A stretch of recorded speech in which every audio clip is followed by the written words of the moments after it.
สวัสดีพ่อแม่พี่น้องป้องปรายเบิดสุขเนาะ FC ทางช่องบักบุ้ง Channel เนาะมื้อนี้บักบุ้งก็สิมาตามแนวทางพี่น้องคือเก่าเนาะเช่นเก่าเช่นเคยเนาะสำหรับแนวทางลาวเอ็กต้าเนาะครับเนาะสำหรับลาวเอ็กต้าเนาะครับเนาะก็มาเบิ่งนำกันเนาะสำหรับผลมันออกมื้อนี้เนาะครับเนาะลาวเอ็กต้าเนาะก็ถือว่าเป็นน่าเสียดายเนาะพี่น้องเนาะผลมันออกเนาะข้างบนเนาะออกข้างบนออก823พี่น้องข้างล่างออก66เนาะ สำหรับเราเอ็กต้าเนาะก็ถือว่ารูดเนาะพี่น้องเนาะว้ายเสียดายพี่น้องรูดครับรูดก็ต้องขอโทษขออภัยนะครับเนาะตัวเลขก็เป็นเพียงแนวทางเนาะพี่น้องเนาะมีเข้าแล้วก็มีรูดเนาะครับเนาะเพราะฉะนั้นก็ไปกันต่อเนาะครับเนาะงวดวันที่16ตุลาเนาะ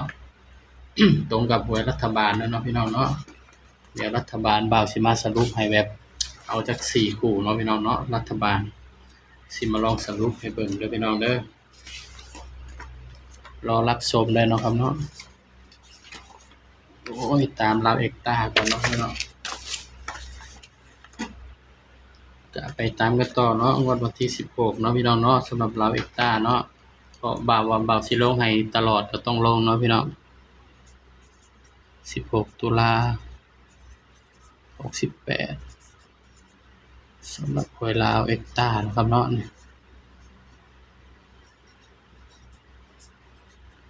ลาวเอ็กต้างวดวันที่16ตุลานะครับเนาะ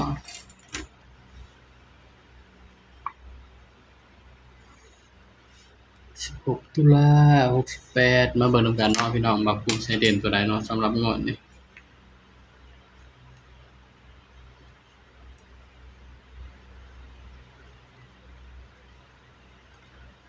สำหรับเด่นเนาะ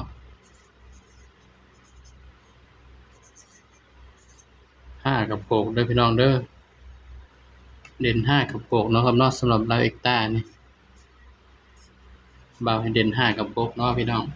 ย้ำว่าตัวเลขก็เป็นเพียงแนวทางเนาะครับเนาะมีเข้ามีหลุดเนาะมักก็จังตามบ่มักก็เลื่อนผ่านเนาะพี่น้องเนาะเด่น5กับ6ก็มาจับคู่ลำบากเลยเนาะพี่น้องเนาะ52 53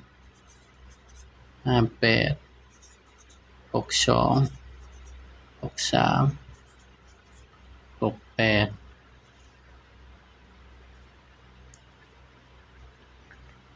นี่ก็บ่าวก็สิให้ส่ำนี้เลยเนาะพี่น้องเนาะบ่ต้องให้หลายเนาะสำหรับเด่นก็เด่นที่5ให้เด่น5กับ6เนาะนี่ย้ำว่าตัวเลขก็เป็นเพียงแนวทางเนาะพี่น้องเนาะแต่ว่าผิดพลาดประการใดก็ต้องขอโทษขออภัยเนาะพี่น้องเนาะบ่าวก็ให้ส่ำนี้เนาะพี่น้องสำหรับชุด3ตัวเนาะพี่น้องเนาะ